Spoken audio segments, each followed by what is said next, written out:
Bienvenidos a Disfrutando la Historia con Antío. En este vídeo pretendo establecer un marco general para el estudio del siglo XIX. Ya sé que lo que toca es el siglo XX y más concretamente a partir de la Primera Guerra Mundial, pero considero imprescindible el conocimiento de unos conceptos básicos del siglo XIX para poder entroncar después con el siglo XX. Como vamos a plantear el curso como una serie, podríamos decir que el siglo XIX sería la precuela del siglo XX. Quiero plantear tres cuestiones. La primera cuestión, a lo largo de la historia, no solamente en el siglo XIX, sino en cualquier momento, se van a dar continuidades y rupturas. ¿Cómo podemos definir las continuidades? Pues como largos periodos de la historia en los que se van a perpetuar estructuras de todo tipo, políticas, económicas, sociales, culturales. Un ejemplo podría ser el Antiguo Régimen. Por su parte, las rupturas son acontecimientos que ponen fin a esas continuidades. Y si seguimos con el ejemplo del Antiguo Régimen, la ruptura que pone fin a este periodo va a ser la Revolución Francesa.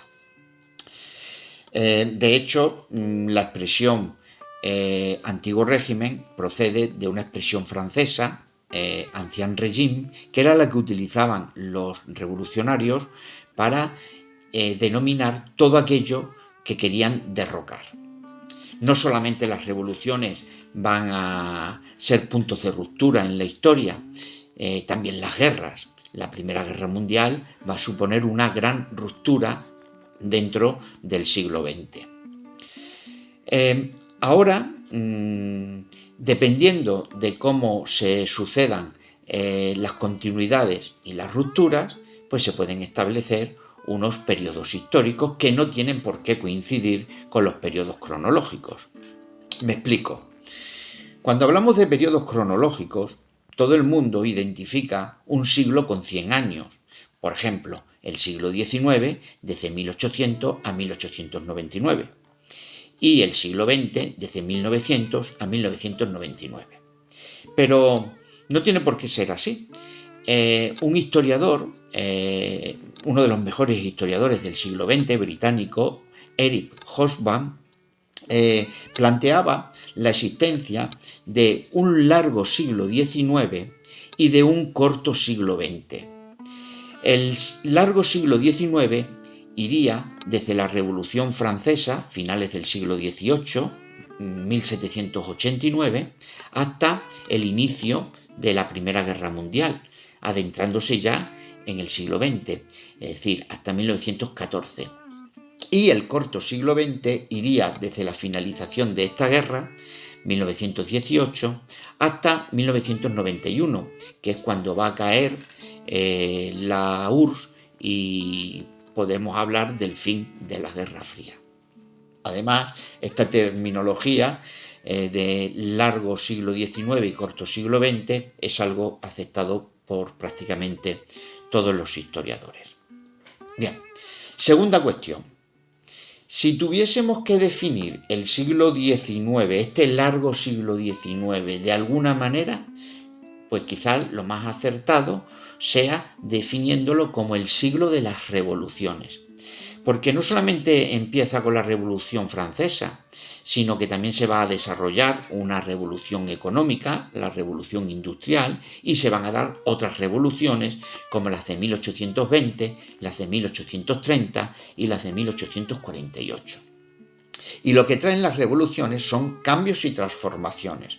Por lo tanto, el siglo XIX va a ser un siglo de cambios y transformaciones. ¿Y qué es lo que se va a transformar? Pues se va a terminar con el Antiguo Régimen y en su lugar se van a ir instaurando unas nuevas estructuras que se van a conocer con el nombre de Nuevo Régimen. Y la tercera y última cuestión que quería comentar es que estas transformaciones se hacen con avances y con retrocesos. Y vamos a seguir dos hilos conductores que atraviesan todo el siglo XIX para poder comprenderlo. El primer hilo conductor tiene un marcado carácter político y partiría del antiguo régimen y seguiría con la Ilustración, con la Revolución Americana, la Revolución Francesa, el Imperio Napoleónico y la Restauración, liberalismo y nacionalismo. Por ejemplo, el periodo de la Restauración dentro de este hilo conductor sería un paso atrás en estas transformaciones que se van a dar en el siglo XIX. El segundo hilo conductor que vamos a seguir, pues tiene un carácter más socioeconómico. Empieza con un conjunto de revoluciones: revolución agraria, revolución demográfica, revolución industrial, que van a dar lugar a un nuevo sistema socioeconómico, el capitalismo, y a partir de ahí pues se van a desarrollar por un lado los movimientos obreros y por otro lado el imperialismo. Bien, pues siguiendo estos dos hilos conductores, que es lo que vamos a hacer en los siguientes vídeos, podremos ir desgranando los conceptos básicos que nos van a permitir después entender el siglo XX. Bueno, ¿estáis preparados? Pues ya en el próximo vídeo entramos de lleno en materia y vamos a explicar el antiguo régimen. Hasta la próxima.